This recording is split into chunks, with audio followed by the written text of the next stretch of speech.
Le pied d'Elena Harper glissa sur les pavés détrempés par la pluie. Le sac de la boulangerie lui échappa des mains, éparpillant son contenu dans une flaque. Elle se prépara à la chute inévitable, mais au lieu de la pierre dure et froide, elle sentit une paire de bras puissants la rattraper en plein vol. « Oula! Je vous tiens !» l'assura une voix grave et posée. Surprise, elle leva les yeux vers le visage d'un homme qui tenait un parapluie noir. Ses traits robustes et séduisants étaient encadrés par des cheveux humides collés à son front, et ses yeux d'un bleu perçant dégageaient une chaleur qui la désarma un instant. Il était plus jeune qu'elle. D'au moins 4 ou 5 ans, estima-t-elle. Un vagabond, peut-être, à en juger par la veste en cuir usé et les bottes éraflées qu'il portait. Merci, bafouilla-t-elle en essuyant ses paumes moites sur son tablier. Ça aurait pu être gênant. Je vous en prie, dit-il, ses lèvres esquissant un léger sourire. Il s'accroupit pour ramasser les pâtisseries tombées au sol, ses mains précautionneuses comme si elles manipulaient quelque chose de précieux. C'est à vous? Plus maintenant, répondit Elena avec un rire triste, désignant le désordre détrempé. C'était pour un habitué. Je suppose que je vais devoir en refaire. Vous êtes boulangère, demanda-t-il d'un ton curieux, en lui tendant le sac récupéré. Oui, dit-elle. Je suis propriétaire de la boulangerie au bout de la rue, Harper's Sweet Escape. Il se redressa, son regard s'attardant sur son visage un instant de trop. Il faudra que je passe un de ces jours. Avant qu'elle ne puisse répondre, l'homme inclina légèrement son parapluie, la protégeant de la pluie qui tombait maintenant à verse. Prenez soin de vous, dit-il. Sur ce, il tourna les talons et s'éloigna d'un pas rapide dans la nuit. Cette rencontre resta dans l'esprit d'Elena tandis qu'elle fermait la boutique plus tard ce soir-là, secouant la tête devant l'absurdité de la situation. Les hommes comme lui ne débarquaient pas dans sa vie. Elle avait 38 ans, bon sang, une boulangerie au bord de la faillite, et pas de temps pour des rêveries romantiques. Mais quelque chose dans sa gentillesse, dans sa confiance tranquille, refusait de se laisser oublier. Le lendemain matin, alors que la boulangerie s'emplissait de l'odeur des croissants frais, Elena entendit le carillon de la porte. Elle se retourna, s'attendant à voir l'un de ses habitués, mais se figea en le voyant lui, l'homme au parapluie, se tenant penaud sur le seuil. Sa veste en cuir avait disparu, remplacée par un simple sweat à capuche gris, et ses bottes étaient toujours tachées par la pluie. « Bonjour » lança-t-il, sa voix plus douce que la nuit dernière. « Bonjour » répondit-elle en secouant la farine de ses mains. « Vous venez tôt pour les pâtisseries. »« Je ne suis pas là pour les pâtisseries. » Il hésita, se grattant la nuque. « En fait, je me demandais si vous embauchiez. » Elena cligna des yeux. « Embaucher ? » « Oui, à temps partiel, n'importe quoi, dit-il d'un ton désinvolte, mais ses yeux étaient sérieux. « Je viens d'emménager, et je suis entre deux boulots. Je me suis dit que j'allais tenter ma chance. » Son regard survola l'étagère cassée qui s'affaissait dans le coin, le robinet qui fuyait dans la zone de préparation, et la pile de factures de livraison qu'elle ne savait pas comment elle allait payer. Elle pouvait à peine se maintenir à flot, et encore moins embaucher quelqu'un. Mais quelque chose dans son expression pleine d'espoir la fit hésiter. « Eh bien, on ne roule pas sur l'or, dit-elle prudemment. Mais si vous pouvez réparer cette étagère là-bas, on pourrait peut-être s'arranger. » Il sourit, son visage s'illuminant. Marché conclu. 1 heure plus tard, l'étagère était droite et solide, et Elena se surprit à lui offrir une tasse de café pour le remercier. Il se présenta comme étant Adam Bennett, un homme à tout faire cherchant à joindre les deux bouts en attendant de savoir quoi faire ensuite. Ce qu'il ne dit pas, c'était la vérité, il était Adam Bennett, le PDG milliardaire de Bennett Luxe Hotel, qui avait passé la dernière décennie à bâtir un empire pour finalement se retrouver désabusé par le monde superficiel et matérialiste qu'il avait créé. Adam en avait assez d'être traité comme un portefeuille ambulant, de voir des femmes se pâmer devant lui pour son argent et son statut. Il avait donc décidé de tout plaquer, troquant ses costumes sur mesure contre des trouvailles de friperie et louant un modeste appartement dans un quartier bien éloigné de ses lieux de prédilection habituels. Il ne s'attendait pas à rencontrer quelqu'un comme Elena, une femme dont le rire était aussi chaleureux que les fours de sa boulangerie et dont les yeux possédaient une force tranquille qui l'attirait. À la fin de la journée, Adam n'avait pas seulement réparé le robinet et réorganisé l'arrière-boutique, il avait aussi charmé la moitié des clients réguliers d'Elena par son attitude décontractée. Elena, l'observant depuis son comptoir, ne put s'empêcher de sourire. Ce n'était pas l'assistant le plus coordonné. Il avait fait tomber un plateau de biscuits et s'était cogné 2 fois contre la vitrine. Mais il travaillait avec une détermination qui compensait tout. Vous n'êtes pas mauvais, dit-elle alors qu'il fermait boutique. Pour un gars. Entre deux boulots. Il rit, d'un rire riche et sincère qui lui donna des papillons dans le ventre. Et vous n'êtes pas aussi effrayante que vous en avez l'air, la taquina Théil, évitant la petite tape qu'elle lui destinait sur le bras. Pour la première fois depuis des mois, Helena sentit une lueur d'espoir. Peut-être. Juste peut-être. Que les choses étaient sur le point de changer. Mais les jours passant, elle commença à remarquer des choses étranges chez Adam. Sa façon d'identifier instinctivement les gousses de vanille de qualité supérieure dans son garde-manger, ou sa capacité à connaître la température exacte pour tempérer le chocolat sans qu'on le lui dise. Quand elle lui demanda comment il en savait autant, il haussa les épaules et répondit « J'ai appris 2 ou 3 trucs par-ci par-là ». Pourtant, elle n'insista pas. Elle avait ses propres secrets. Comme le fait que la boulangerie était à quelques semaines de la fermeture si elle ne parvenait pas à rassembler assez d'argent pour payer le loyer. Elle n'avait pas besoin de l'accabler avec ses problèmes. Tard un soir, alors qu'ils travaillaient côte à côte pour terminer une commande, Adam prit la parole. « Vous savez. Cet endroit a beaucoup de charme, dit-il. Avez-vous déjà pensé à faire plus de marketing? Peut-être organiser des événements ou faire traiteur? » Helena soupira. « J'adorerais, mais c'est déjà assez difficile de garder la boutique ouverte. » Adam fronça les sourcils, sa mâchoire se contractant. Elle vit qu'il voulait en dire plus, mais il se retint. À la place, il attrapa une clé à molette et commença à resserrer un tuyau qui fuyait sous l'évier, ses actions parlant plus fort que n'importe quel mot. Helena le regarda, une étrange chaleur se propageant dans sa poitrine. Pendant si longtemps, elle avait porté seule le poids de la boulangerie. Et voilà que cet homme, cet inconnu, lui offrait son aide sans rien demander en retour. Elle ne savait pas quoi penser de lui, mais elle savait une chose, Adam Bennett était bien plus que ce qu'il laissait paraître. Les semaines qui suivirent furent parmi les plus chargées et les plus surprenantes de la vie d'Helena. Adam se révéla être bien plus qu'un simple homme à tout faire. Il avait des idées, il résolvait les problèmes et, à sa grande joie, il avait un don naturel avec les clients. Après avoir réglé les problèmes les plus urgents de la boulangerie, Adam se concentra sur les difficultés d'Helena en matière de marketing. « Vous avez un produit génial, dit-il un soir, alors qu'ils étaient assis sur des caisses de lait retournées dans l'arrière-boutique, partageant une assiette de biscuits de la veille. Mais il faut que les gens le sachent. Avez-vous pensé à organiser une dégustation? Ou peut-être à vous associer avec des commerces locaux? » Helena ricana. « M'associer avec qui? La pizzeria du coin. Je ne pense pas qu'ils soient intéressés par des croissants artisanaux. » Pas eux, dit Adam en souriant. Mais il y a une galerie d'art qui ouvre la semaine prochaine, à quelques rues d'ici. Il se trouve que j'ai rencontré le propriétaire. Un type sympa, très porté sur le soutien aux entreprises locales. Je peux vous présenter. Helena haussa un sourcil sceptique. Il se trouve comme par hasard que vous avez rencontré le propriétaire d'une galerie d'art? Adam haussa les épaules, le visage soigneusement neutre. Que voulez-vous? J'ai des relations. Elle hésita, ne sachant si elle devait être flattée ou méfiante. Mais quand Adam se pointa le lendemain avec un dossier détaillant l'événement et une liste d'idées de menus, elle se surprit à accepter d'essayer. Vous êtes implacable, vous le savez, le taquina-t-elle alors qu'il préparait une fournée de tartelettes au citron ce soir-là. Juste persévérant, répondit Adam en lui adressant un sourire en coin. Croyez-moi, ça pourrait être énorme pour vous. Il s'avéra qu'il avait raison.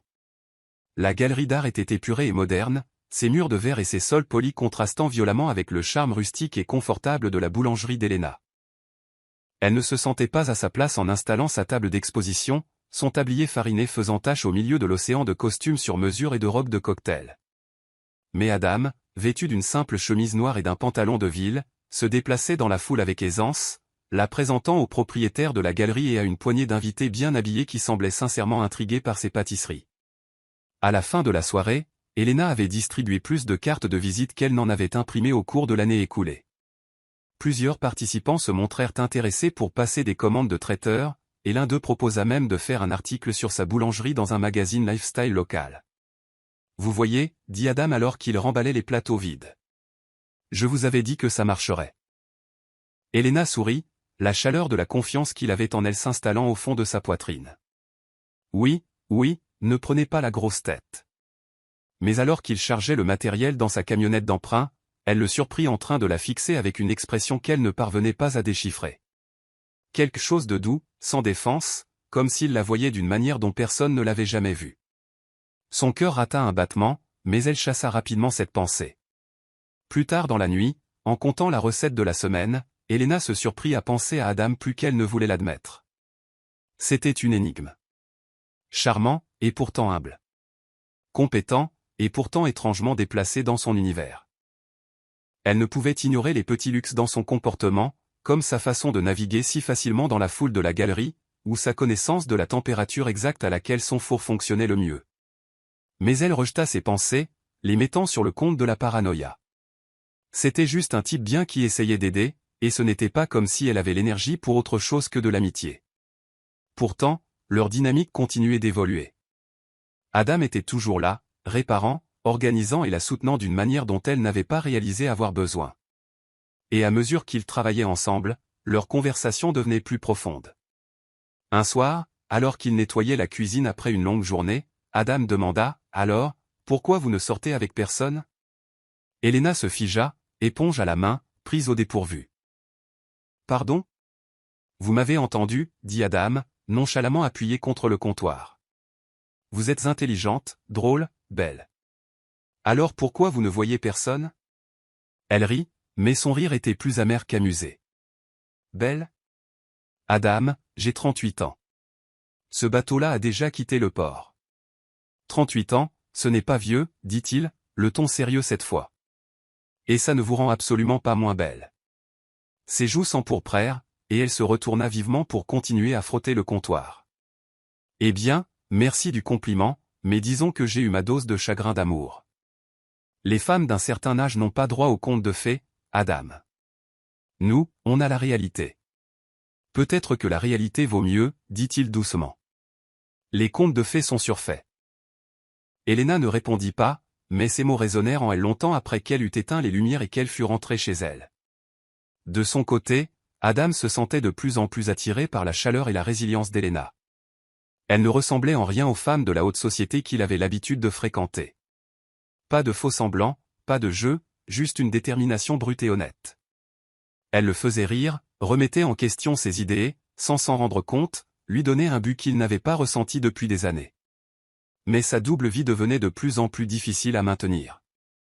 Un après-midi, alors qu'Elena était sortie faire des courses, l'assistante d'Adam, une femme au regard perçant nommée Claire, débarqua à la boulangerie sans prévenir. « Adam, dit-elle d'une voix basse et urgente. Il faut qu'on parle. » Il soupira en se frottant la nuque. « Claire, je t'ai dit que je faisais une pause. » « Eh bien, ta pause sème la pagaille au conseil d'administration, lâcha-t-elle. Les investisseurs s'impatientent, et il y a une fusion en jeu. Tu ne peux pas juste disparaître. » « Je ne disparais pas, » dit-il d'un ton sec. « Je me recalibre. » Claire leva les yeux au ciel. « Appelle ça comme tu veux, mais tu ne pourras pas te cacher éternellement. Tôt ou tard, tu devras décider où est ta place. » Adam ne répondit pas, son regard dérivant vers la vitrine de la boulangerie.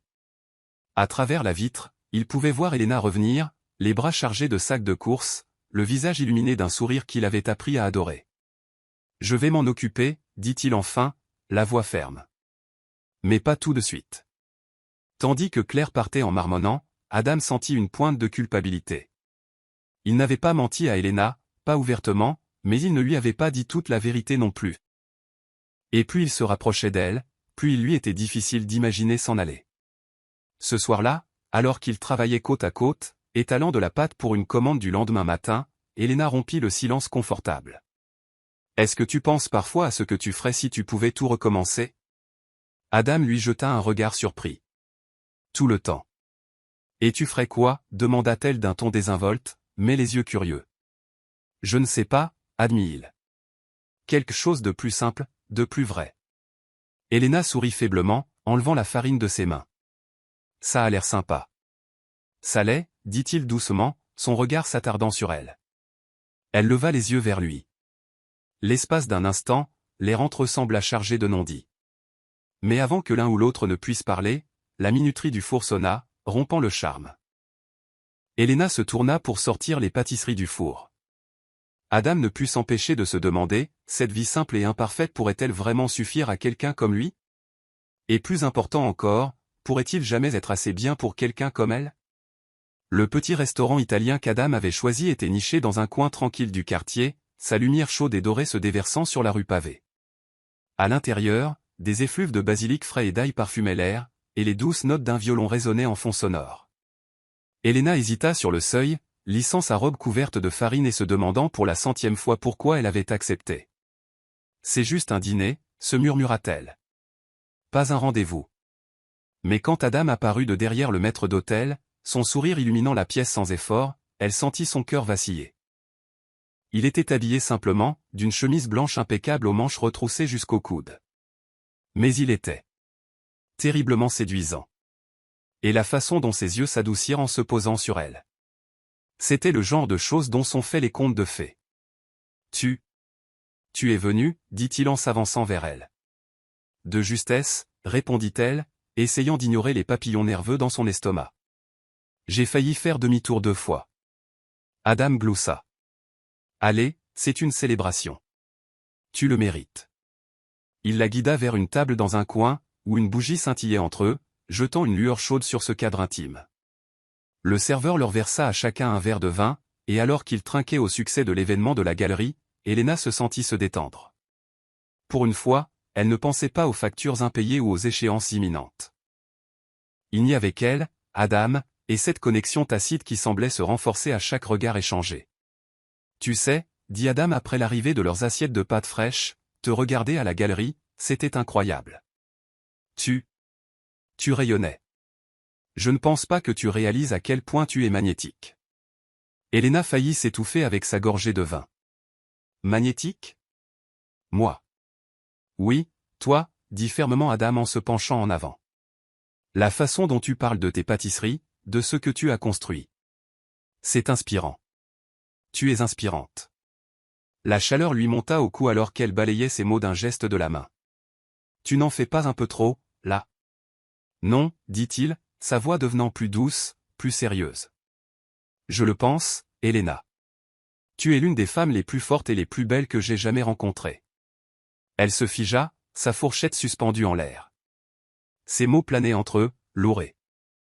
Indéniable. Elle voulait ignorer, en rire, mais la façon dont il la regardait, comme si elle était la seule personne au monde, rendait la chose impossible. Adam, commença-t-elle, sans savoir comment finir. Il était plus jeune, mystérieux, et bien trop beau pour être vrai. Et pourtant, elle ne pouvait nier la façon dont son cœur s'emballait chaque fois qu'il était près d'elle. Sentant son hésitation, Adam tendit la main par-dessus la table et prit la sienne, son pouce caressant légèrement ses articulations. Je ne dis pas ça juste pour te flatter, dit-il d'une voix posée.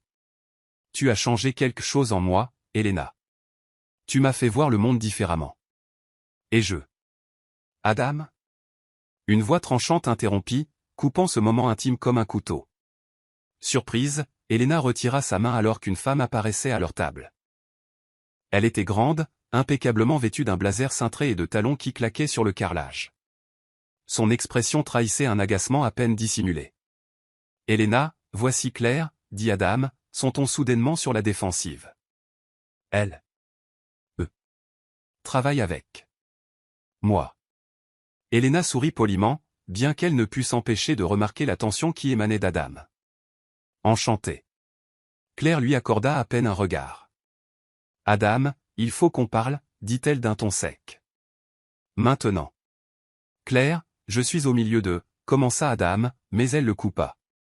C'est urgent, dit-elle, ses yeux lançant un regard lourd de sens vers Elena. L'estomac d'Elena se noua. Ce n'est rien, dit-elle rapidement en repoussant sa chaise.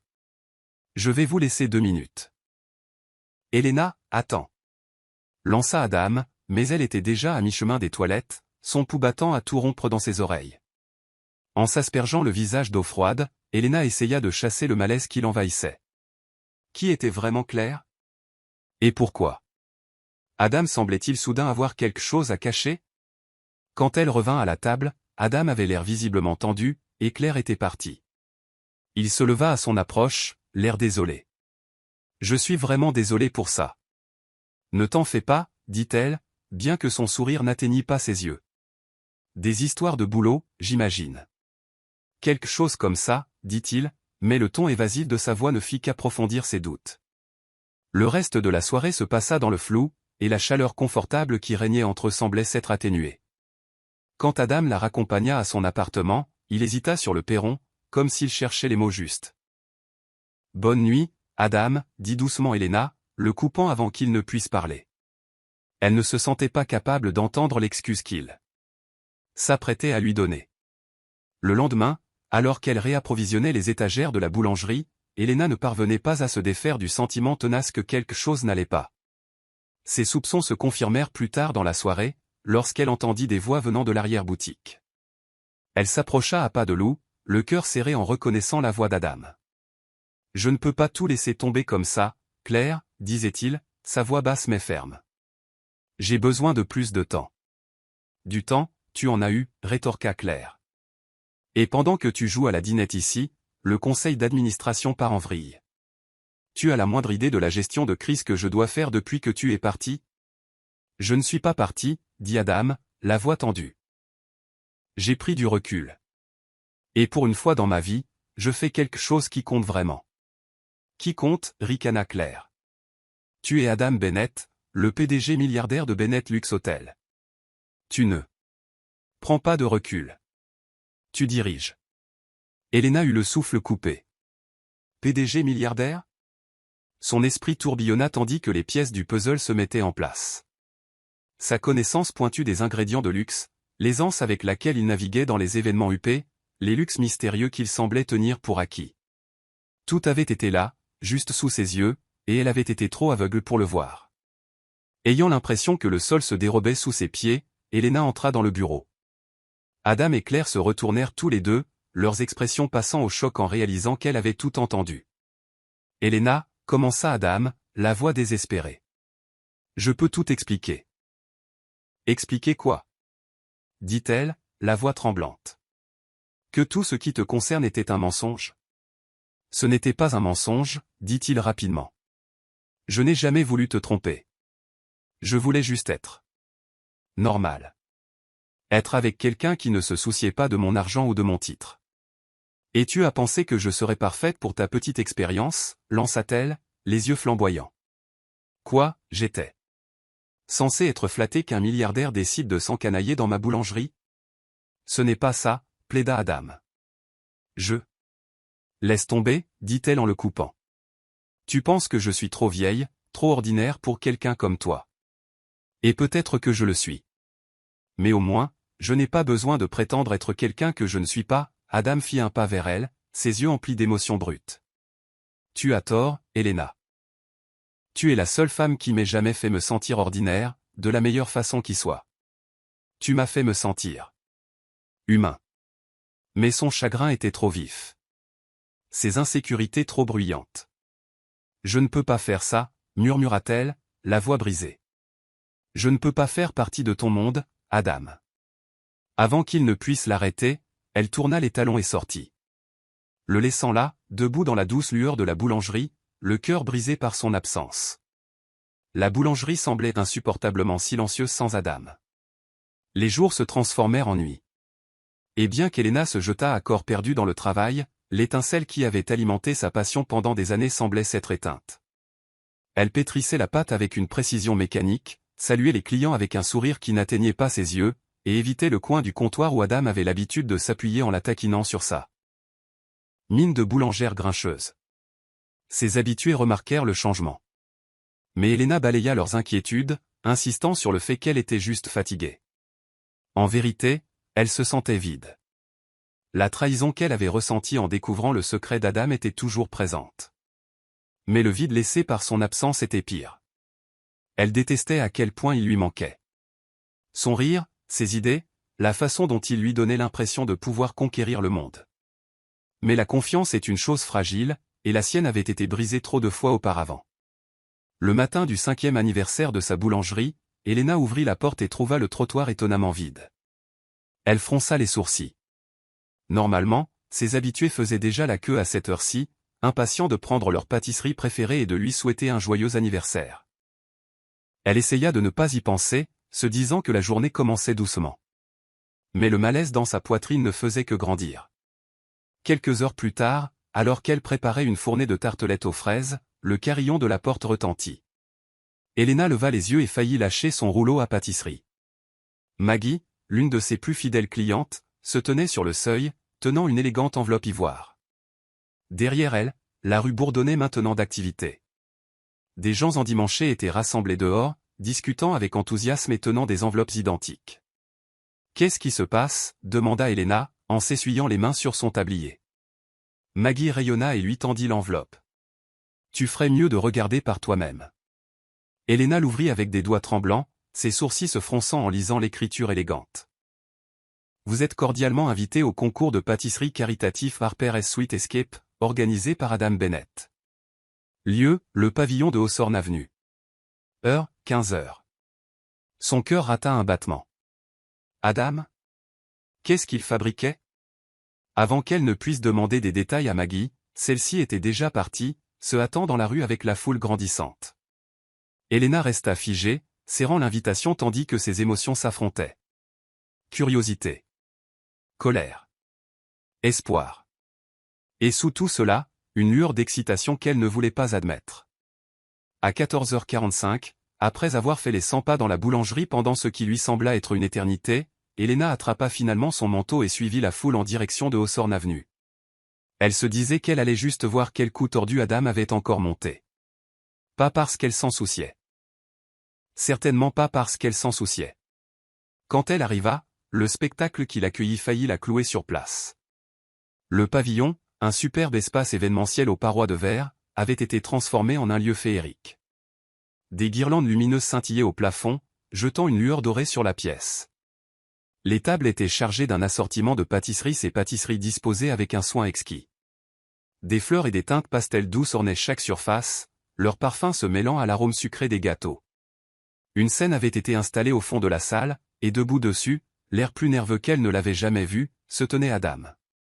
La foule s'écarta quand Elena entra, et tous les yeux se tournèrent vers elle. Elle sentit ses joues rougir, mais avant qu'elle ne puisse battre en retraite, la voix d'Adam résonna dans le micro. « Elena, dit-il, son regard ancré dans le sien. Je sais que c'est le dernier endroit où tu as envie d'être, et je suis probablement la dernière personne que tu as envie de voir, mais s'il te plaît, écoute-moi. » Elle ne bougea pas, le cœur battant à tout rompre tandis qu'il continuait. « Quand je suis entré dans ta boulangerie ce jour-là, j'étais perdu, dit Adam, la voix légèrement tremblante. J'avais passé des années à construire une vie qui semblait parfaite de l'extérieur, mais qui était vide à l'intérieur. Je pensais que j'avais besoin de m'échapper, de trouver quelque chose de vrai. Ce que je n'avais pas réalisé, c'est que ce dont j'avais vraiment besoin, c'était toi. » La foule murmura doucement, mais Elena le remarqua à peine. Ses yeux étaient rivés sur Adam, son souffle se coupant devant la vulnérabilité brute de son expression. « Tu m'as appris que l'amour, ce n'est pas une question de perfection ou d'apparence, dit Adam, sa voix s'affermissant. C'est trouver quelqu'un qui te donne envie d'être meilleur. Quelqu'un qui rend le monde plus lumineux juste par sa présence. Et c'est ce que tu as fait pour moi, Elena. » Il descendit de la scène, oubliant le micro, et traversa la pièce pour se tenir devant elle.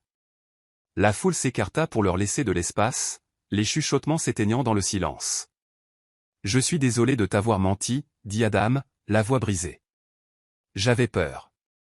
Peur que tu vois qui j'étais vraiment et que tu décides que je n'en valais pas la peine. Mais la vérité, c'est que c'est toi qui es trop bien pour moi. » Les larmes brouillèrent la vue d'Elena tandis qu'elle le regardait, sa résolution s'effondrant à chaque mot. « J'ai démissionné de mon poste de PDG, dit Adam, le regard déterminé.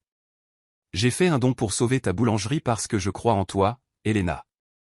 Pas parce que je veux quelque chose en retour, mais parce que tu le mérites. Tu mérites tout. » La foule éclata en applaudissements, mais Elena l'entendit à peine. Son monde s'était rétréci à l'homme qui se tenait devant elle, ses yeux remplis d'espoir, d'amour et de 1000 promesses tacites. « J'ai terriblement peur, murmura-t-elle, la voix tremblante. Moi aussi, admit Adam en lui prenant les mains.